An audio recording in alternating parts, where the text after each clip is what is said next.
So today we are going to start up with a new chapter, that is algebraic expression and its identities. So we had this chapter last year, we had this chapter last to last year, but we did not have expressions with algebraic. We had equations of algebra. So we learned basics about algebra, but we learned about equations. Now what is the difference between equation and expression? That is what we are going to learn right now. So expression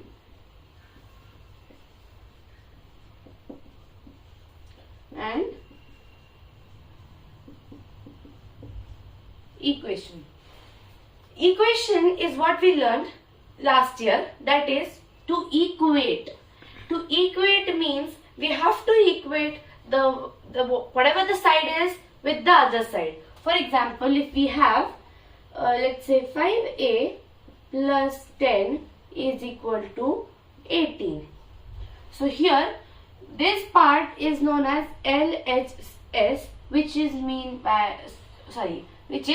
left hand side, and this is RHS, which is right hand side. So in equation it is necessary to equate the LHS side or this side with the other side. That is 5a plus 10 is having the same value as 18. So if we solve this part including a, we'll get 18 here. But in expression there is nothing to equate. In fact, there is no LHS or RHS. It's only a algebraic expression. So let's take the same thing, 5a plus 10. There is no RHS. There is no LHS. There is only this thing which doesn't have to equate with any other side or doesn't have answer. Another difference is here we can find the value of variable. Variable means which varies. Varies means which can have different values. But here a in equation has only one specific value, whereas a here doesn't have a specific value.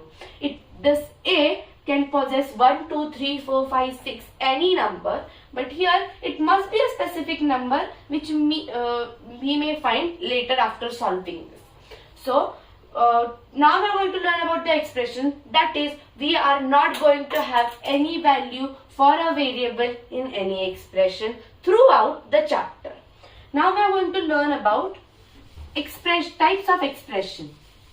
So there are 4 types of expression, namely monomial, binomial, trinomial and polynomial.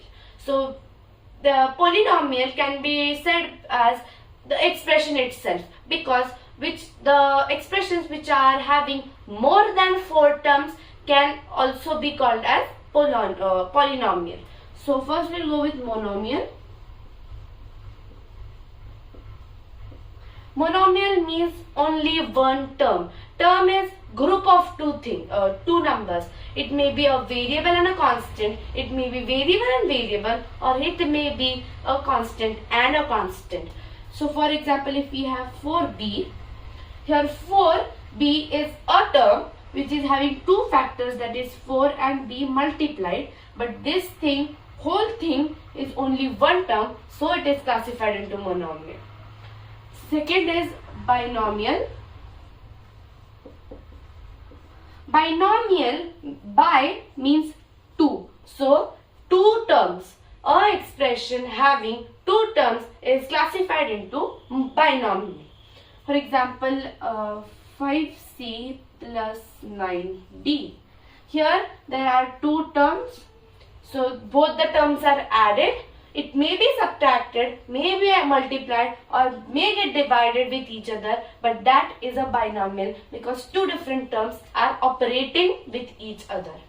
Next is trinomial.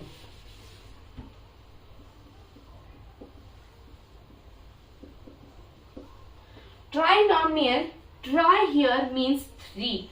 So that means that an expression is having 3 different terms operating with each other.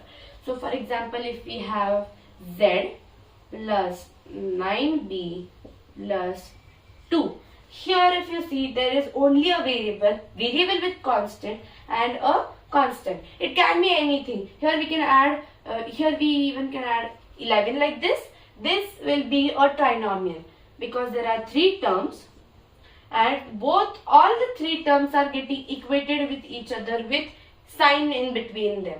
The sign may vary. They may get multiplied, divided, added, subtracted, anything, but they will be in trinomial itself. So, these were the basic types of expression. But if we see polynomial is just a name for expressions. Expressions and polynomial are the same. 4b can be a polynomial. 2a plus 3b can be a polynomial. We took 11z plus 9b plus 2.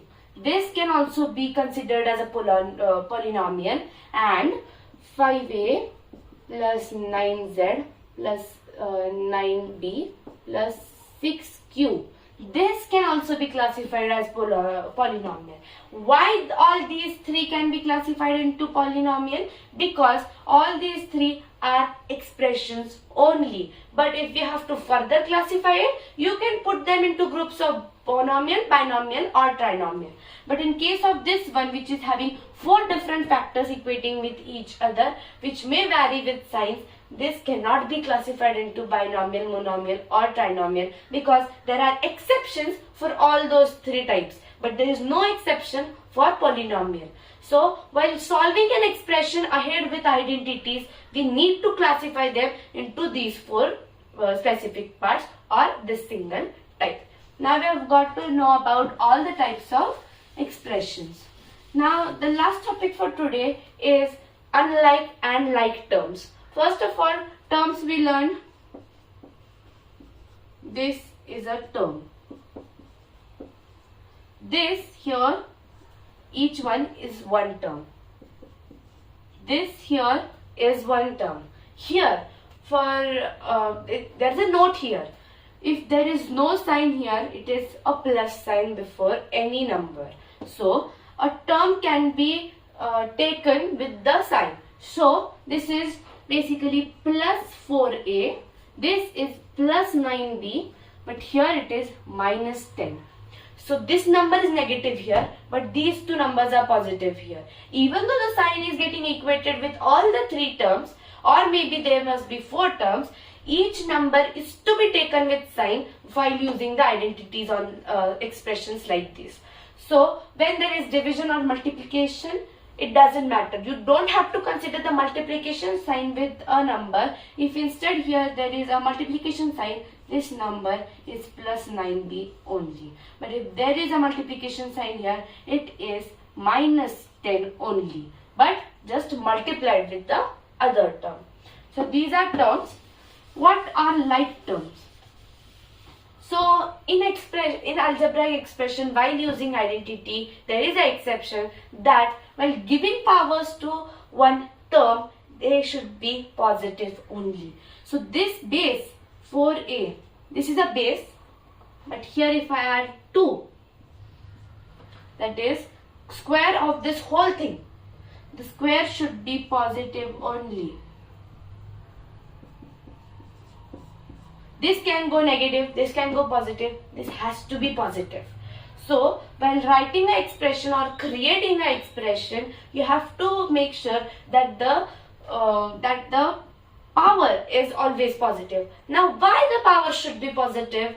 Because when we put a negative sign here, this doesn't become a whole number. Whole numbers are starting from 0 to infinity, and natural numbers are starting from 1 to infinity. But integers can go beyond 0 on this side, that is minus 1, minus 2, minus 3, which are not considered to be given in expression. So terms in an expression should have positive powers. So while classifying into like and unlike terms,